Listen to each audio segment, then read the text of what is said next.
जय हिंद बच्चों विराट ज्ञान में आपका पुनः स्वागत है।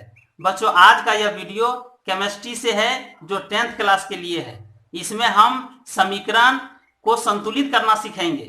आज का जो वीडियो ये देखिए, एक्सरसाइज फर्स्ट केमिस्ट्री क्लास 10 रासायनिक अभिक्रिया एवं समीकरण इसी से संबंधित है। लेकिन इसके पहले मैं बताना चाहूंगा कि हम सबों ने जो पिछला वीडियो केमिस्ट्री का देखे उसमें हम सब देख चुके थे Na plus Cl minus H plus O double minus जो आयन के रूप में था, रेडिकल्स के रूप में भी हमने देखा, जैसे sulphate, sulphide, carbonate, phosphate, chloride, sodium. इस प्रकार से हम सबों ने जो वीडियो देखा, हम सबों ने हाइड्रोजन और सल्फेट मिलकर H2SO4 बनाता है, इसे भी जाना। हम सबों ने सोडियम और क्लोरीन मिलकर सोडियम क्लोराइड बनाता है, इसे भी जाना। किस प्रकार से रासायनिक संयोग हुई, कक्षाएं, इलेक्ट्रॉन, प्रोटॉन, न्यूट्रॉन, नाभिक सभी के बारे में जाना। इलेक्ट्रॉनिक कॉन्फ़िगरेशन के बारे में भी जाना। अगर उन वीडियो को आप नहीं देखे हैं तो इस वीडियो के डिस्क्रिप्शन सेक्शन में जाइए, वहां हम लिंक दे दिए हैं, लिंक देखिए और उन वीडियो को पहले देख करके उसके बाद यहाँ आइए। तो यहाँ पे जो सीखने वाले हैं, क्या आप ये जानते हैं कि हाइड्रोजन प्लस ऑक्सीजन H2O बनाता है, तो क्या ये संतुलित है? कार्बन प्लस ऑक्सीजन मिलकर CO2 बनाता है, क्या यह संतुलित है? अगर नहीं तो बने रहिए वीडियो के अंत तक। मैं आज यही बताने जा रहा हूं, बहुत ही आसान ट्रिक के माध्यम से मैं इसे बनाने जा रहा हूं। तो चलिए शुरू करते हैं।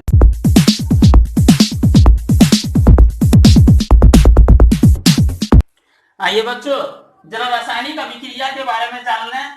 केमिकल रिएक्शन क्या है इसके बारे में जरा जान लें। देखिए, जब कोई पदार्थ अकेले ही या किसी अन्य पदार्थ से क्रिया करके भिन्न गुण वाले या एक या अधिक नए पदार्थों का निर्माण करता है, तो इस प्रकार की अभिक्रिया को ही रासायनिक अभिक्रिया कहते हैं। आइए जरा देख लें। कार्बन एक पदार्थ है, दूसरे पदार्थ ऑक्सीजन से मिलकर के, पदार्थ क्या है? जो स्थान घेरे जिसमें द्रव्यमान हो, पदार्थ कहलाता है। तो चलिए, कार्बन भी स्थान घेर रहा है, इसमें भी द्रव्यमान है, तो इसका मतलब है कि कार्बन और ऑक्सीजन दोनों पदार्थ मिलकर के ये कार्बन जलने वाला पदार्थ है। इसे आप जलाएंगे, जैसे कागज को जलाते हैं, कार्बन है, कोयला जलाते हैं, कार्बन है, यहां तक कि हम लोगों का शरीर भी जलता है, उसमें भी कार्बन है।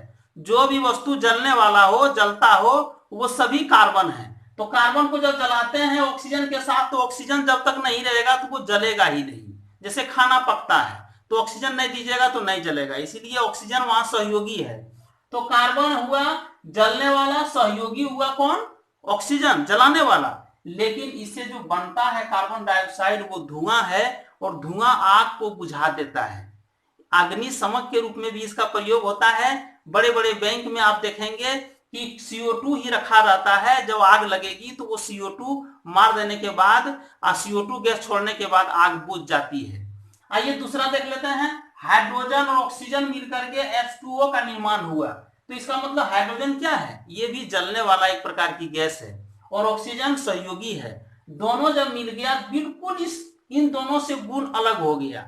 यहां भी देखिए, कार्बन भी जलने वाला लेकिन जलाने वाला, लेकिन जब बना एक यौगिक, जब बना तैयार हुआ CO2, तो बिल्कुल इन दोनों से गुण अलग उसका है, एक नया गुण वाला निर्माण हो गया। और यहां भी देख रहे हैं, हाइड्रोजन ऑक्सीजन मिलकर के जो जलने और जलाने वाला था, लेकिन पानी बन गया, जो जल आग को बुझा देता है और हम सबों का प्यास भी बुझाता है। जल के बिना जीवन संभव नहीं है। बिल्कुल ही दोनों से हट के गुण, नया गुण तैयार हुआ। यह यौगिक भी कहलाता है। अगर दो परमाणु मिल करके या दो पदार्थ मिलकर एक नया गुण का कोई पदार्थ क्रिएट करे, तो उसे यौगिक भी कहते हैं। यौगिक गुण यहाँ पे आया है। तो इन जो यहाँ पे कार्बन ऑक्सीजन और हाइड्रोजन ऑक्सीजन को लिए, उसे ही कहते हैं अभिकारक, अर्थात रिएक्टेंट्स। मतलब मिलकर के जो अभिक्रिया में भाग लेने वाले को अभिकारक कहते हैं, और जो प्रतिफल हमें मिलता है उसे ही प्रोडक्ट कहते हैं, प्रतिफल कहते हैं, जो रिजल्ट हमको मिलता है। तो आइए जरा देख लें कि इस प्रकार का समीकरण जो रहेगा, ये समीकरण को ही हमें संतुलित करने के लिए मैट्रिक परीक्षा में दी जाएगी, जो भी जिस बोर्ड में भी आप परीक्षा दे रहे हो। तो चलिए, इसे संतुलित करने के पहले हम कुछ नियम को जान लें। रासायनिक अभिक्रिया की विशेषताएं कुछ दी गई है। क्या विशेषता है? पहली तो गैस की उत्पत्ति। निश्चित है, कोई भी रासायनिक क्रिया होगी तो गैस निश्चित रूप से बनेगा। जैसे अब यहाँ पे CO2 बन रहा है, ये तो प्रतिफल ही बन रहा है, गैस है ही, लेकिन कुछ ऐसी अभिक्रियाएं होती है जिसमें गैस भी स्पेशल बनता है और गैस को आप जी से सूचित करते हैं और उसे तीर से अभिक्रिया में ऊपर की ओर चिन्ह दिखा देते हैं ताकि वो गैस आसमान की ओर उड़ रहा है।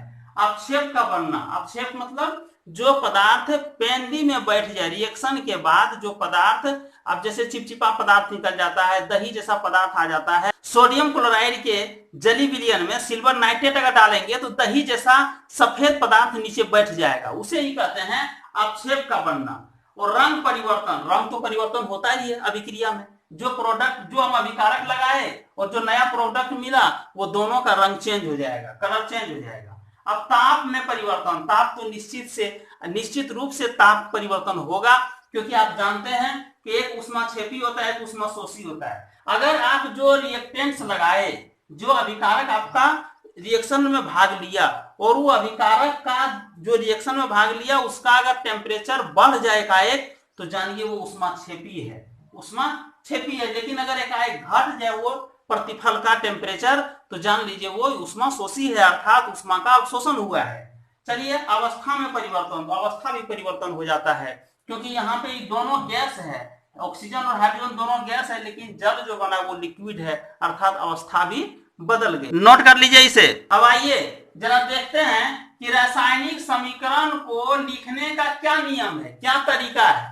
तो सबसे पहले संकेत के रूप में बाईं और दाईं तरफ तीर लगा के लिखना होगा।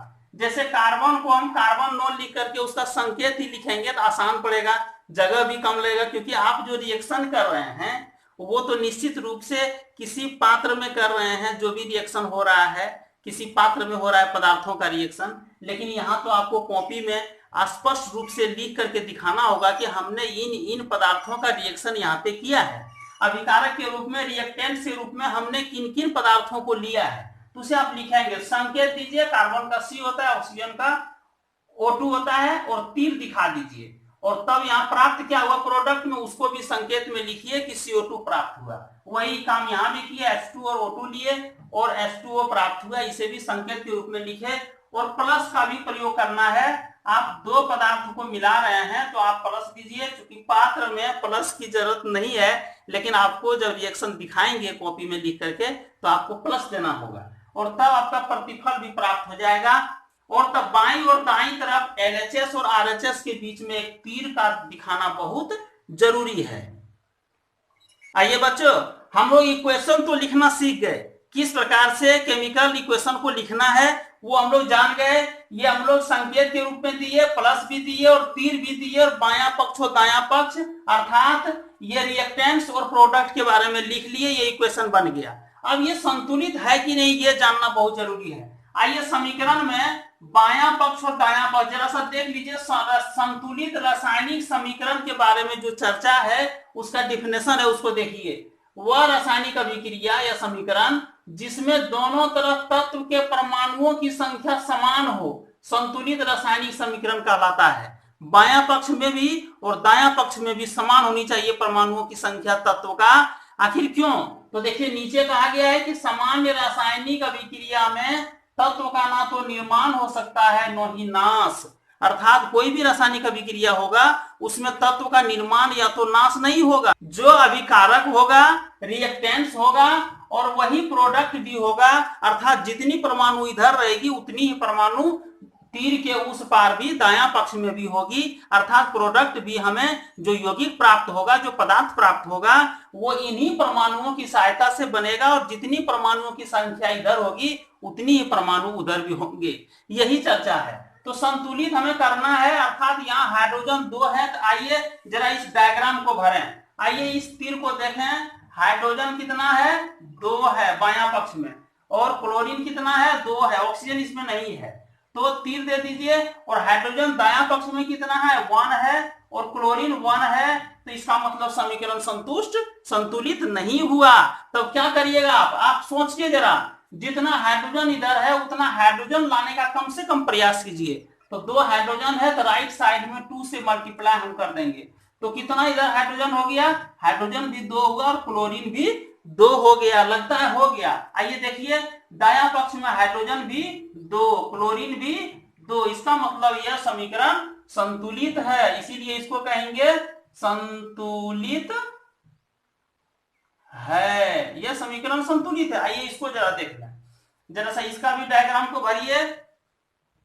यहाँ हाइड्रोजन कितना है, 2 है, ऑक्सीजन कितना है, 2 है, बायां पक्ष में, क्लोरीन इसमें नहीं है, तीर दे दीजिए। फिर यहाँ पे हाइड्रोजन कितना है, 2 है, ऑक्सीजन कितना है, ऑक्सीजन 1 है। इसका मतलब ये संतुलित नहीं है। तो आप क्या करेंगे, यहाँ कोई उपाय नहीं है, इसलिए कि आप इस स्थिति में जब देखें कि यहाँ 2 और 1 की बात हो, हाइड्रोजन 2 हो और ऑक्सीजन 1 हो, और दोनों अलग अलग भी नहीं है, दोनों एक यौगिक के रूप में है, तो निश्चित रूप से यही आप मल्टीप्लाई पहले करके देख लीजिए। 2 से मल्टीप्लाई कीजिएगा तो हाइड्रोजन कितना हो गया, देखिए यहाँ 4 हो गया और ऑक्सीजन 2 हो गया। अब यहाँ पे कुछ परिवर्तन आप कर सकते हैं, 2 ऑक्सीजन तो इसमें है, इसीलिए ये परिवर्तन नहीं होगा।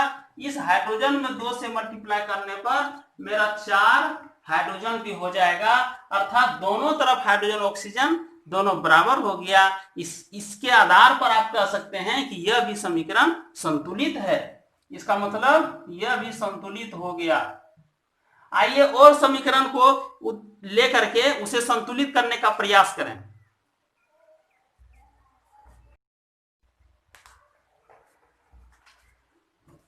देखिए बच्चों, तीसरा नंबर का सवाल देख लीजिए। आप यहाँ पे देखिए कॉपर कितना है, कॉपर 1 है, तो Cu बढ़ा लीजिए। आइए जरा सा यहाँ पे Cu एक जगह बढ़ा लें। Cu ऑक्सीजन हाइड्रोजन तो है, ये है, Cu सिर्फ हमको बढ़ाना है। तो Cu कॉपर कितना है, 1 है लेफ्ट साइड। ऑक्सीजन कितना है, 1 है, हाइड्रोजन 2 है, क्लोरीन नहीं है। चलिए इसको ले रहे हैं, देखिए यहाँ पे ले रहे हैं, इसका मतलब इसका तीर यहाँ दिखाइए। आइए राइट साइड में आइए, कॉपर यहाँ भी आपको बढ़ाना होगा। आइए बढ़ा लेते हैं, देखिए Cu यहाँ भी बढ़ा लीजिए। तो Cu यहाँ भी कॉपर है 1, हाइड्रोजन है 2, ऑक्सीजन है 1, क्लोरीन तो है नहीं। इसका मतलब ये बैलेंस है, कहीं कुछ नहीं करना है, ये ऑलरेडी बैलेंस्ड है। आइए जरा MgHCl plus MgCl2 plus H2, magnesium का प्रतिक्रिया जो है सो हाइड्रोक्लोरिक एसिड से कराने पर MgCl2 मैग्नीशियम क्लोराइड और हाइड्रोजन बनता है। यहाँ पे देख लीजिए Mg जरा सा जोड़ना पड़ेगा। आइए जरा Mg को जोड़ लेते हैं। हाँ, Mg ले लिए, Mg कितना है, और Mg हमको इधर भी जोड़ना होगा।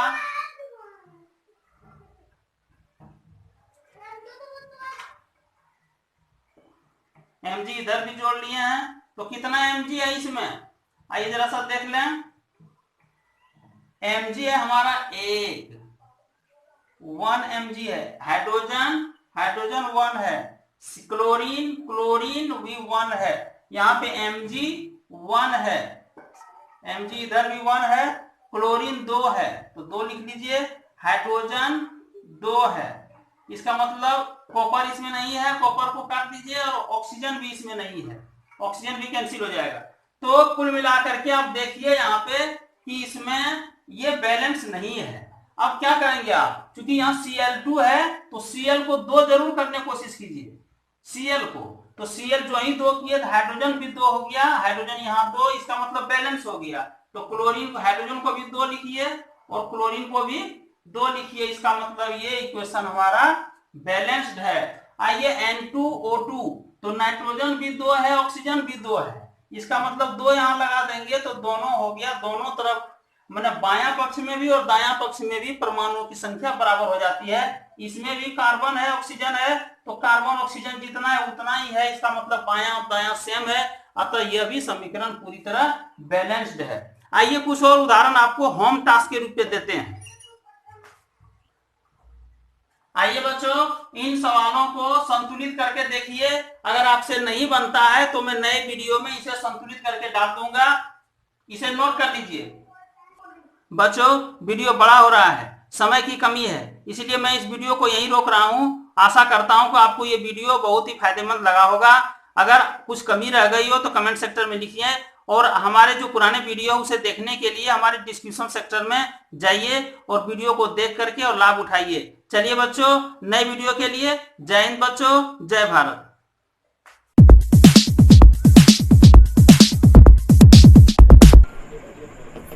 बच्चों हमारा अन्य वीडियो रियल नंबर्स, ट्रिगोमेट्री देखिए, ट्रिगोमेट्री पार्ट 1, पार्ट 2, पार्ट 3, ऊंचाई एवं दूरी, तो हमारे चैनल पर आकर के हमारे चैनल को सब्सक्राइब कीजिए और इन सब वीडियो को देखकर आप अच्छी तरह